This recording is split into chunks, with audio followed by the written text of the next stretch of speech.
Well, awesome. Well, hey, welcome to Extra with LifePoint. If this is your first time listening, we just want to say thank you and make sure to smash that like and share button. It helps us Smash it. Don't be gentle. Smash. Crush like, it. Share, decimate that button. Let's do it. Thank you. Well, I'm here with Pastor Lance. We're in a new series called Treasures, just talking about all things generosity.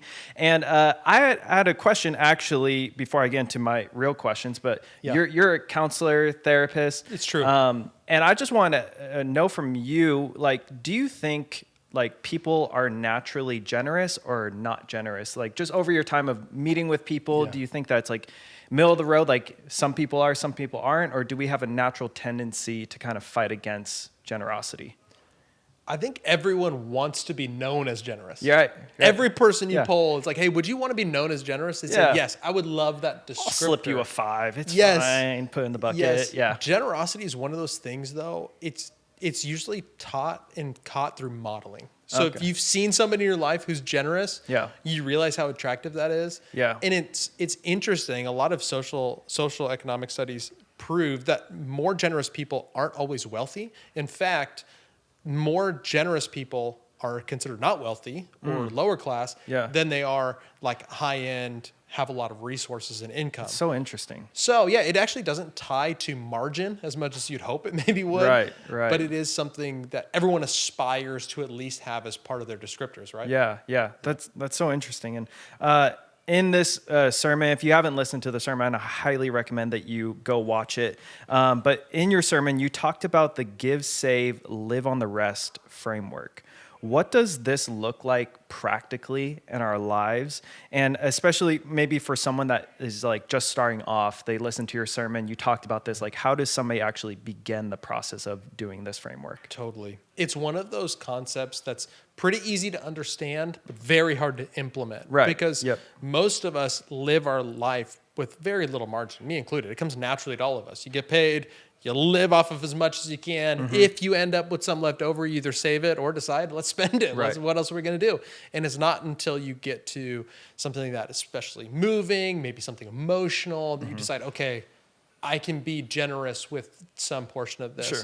I think a biblical framework flips that upside down and says start with giving something. Yeah. And for many people, I realize it's not even a normal part of the equation. So to start with maybe what the Bible would say is a tithe or 10% feels so daunting. It's like, how am I going to get to 10%? Yeah. I would say usually it starts with decide to give something, decide on a number. I'm not here to tell you a number, but decide on a number. Then decide on a percentage, and then just what can I do to increase my percentage to get to a place where it's like, okay, this becomes more of a habit than a requirement or something that feels like a one-off thing at the end of the year. I get to a thing where I say, can this be a habit in my life? And then it becomes a little bit easier than you'd think to start with the structure, give, save it, and then live on the rest and have fun with the rest. This is not a thing to recognize that we feel guilty, but really it's a thing made out of blessing. Yeah, and I think for a lot of us, we might have that more is better mindset where it's like, I'm just going to save and keep to myself. But where in that, and maybe from your own experience, have you seen like being generous and giving and that trusting in God actually benefit towards the person much more than it is for maybe saving all that money? Yeah. Saving is not a bad thing. Right. So I think that's the first principle to get out of the way. Saving is not a bad thing. I alluded it to my message, but when you save, what you decide is that tomorrow is more important than today, that my appetites for tomorrow might outvalue my appetites for today. And I love instant gratification. I'm like a huge sucker for it. Big 10 out of 10 fan of instant gratification. I love Amazon that they have the now section. Have you seen that? Like Amazon Now? No, I haven't. Where it's like, hey, I'll show up by this evening. I've gotten so spoiled that it's like, wait, I have to wait 2 days for that thing? Like, oh, are you kidding me? Gross. I just have no patience left in my life anymore.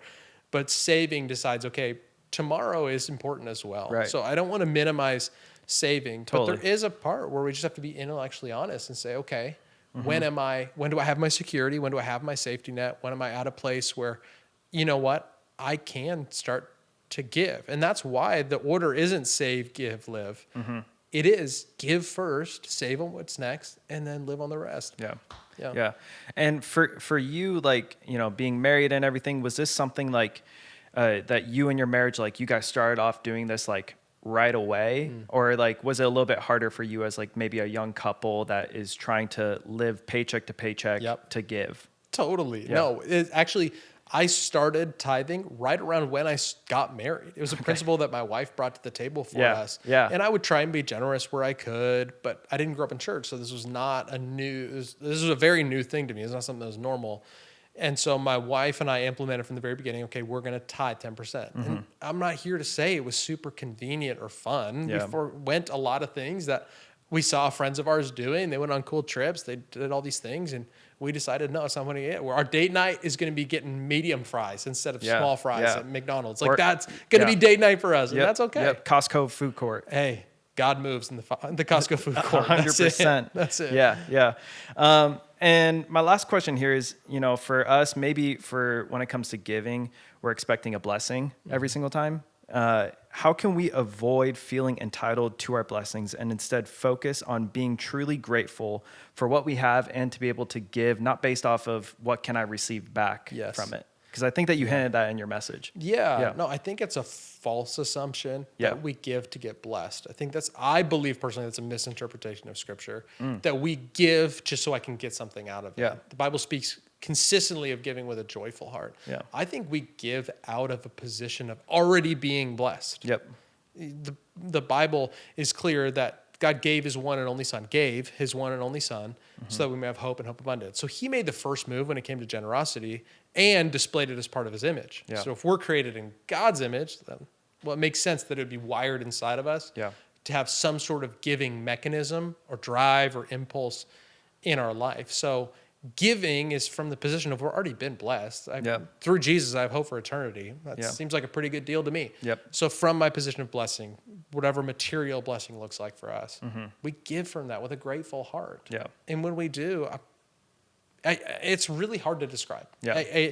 You can't describe it until you experience it. Yep. And so I would double dog dare people Yeah. to go experience it. I'm going to take it back to 4th grade. It's a double dog dare. All right. To go out and just try. Yeah. Give something. Yeah. Give something. No, it's great. And that's a challenge this week. Double Dog Dare. Yeah. Give. We have one day coming up. If you don't know about that, we're partnering with Convoy of Hope. This is a great opportunity. If you need more information about that, we'll put a link in the description. But Pastor Lance, thank you for joining us, giving us a little bit extra into the sermon today. Thanks for having really me, appreciate it. Awesome. Make sure to like, share, and subscribe to stay up to date with all of our Extra with LifePoint episodes.